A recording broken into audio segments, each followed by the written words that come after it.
we're not proposing major constitutional changes.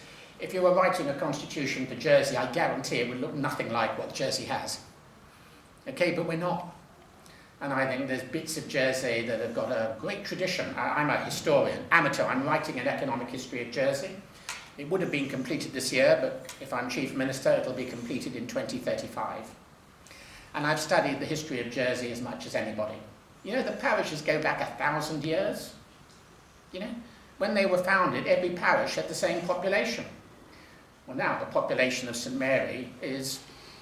Anybody from St Mary? I'm going to say if there was, you would have emptied the parish today.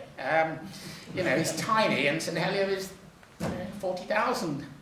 And each had a bit of the coast. Admittedly, in St Saviour, it's got a pub, I think. Slipway. Hmm? A slipway. A slipway, okay. And the parishes and the connettabs are part of Jersey, and I certainly wouldn't want to change them. But would I invent them from scratch? Absolutely not. Would I have the bailiff as Speaker of the Parliament? Absolutely not. But he is Speaker of the Parliament. Hang on. Is this the cause of a major problem? I don't think so. You mentioned the law officers. Every country's got law officers. Britain's got law officers. They've got responsibilities. They have an accountability. If they're acting beyond their powers, that's the fault of the politicians for letting them. So do I think there's a major problem with the law officers? No, I don't. My own experience of dealing with law officers, in the city we had a man, everybody had different titles in the city. He was called the Comptroller. No one knows why, but it worked. And occasionally he'd stand up in a debate and say, you can't do that. Or he would say, with great respect, Chairman, indeed with very great respect, you can't do that. Or if you do, you'll go to prison.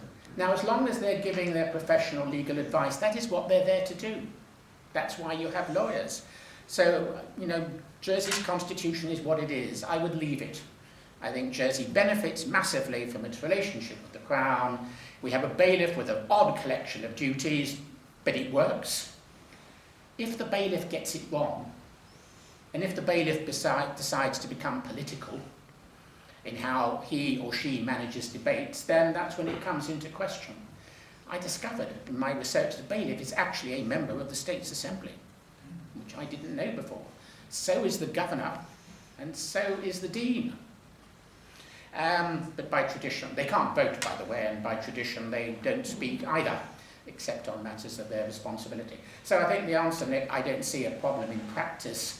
And frankly, as Chief Minister, I would want to deal with education, housing and healthcare, which I think are far more of concern to the people of Jersey.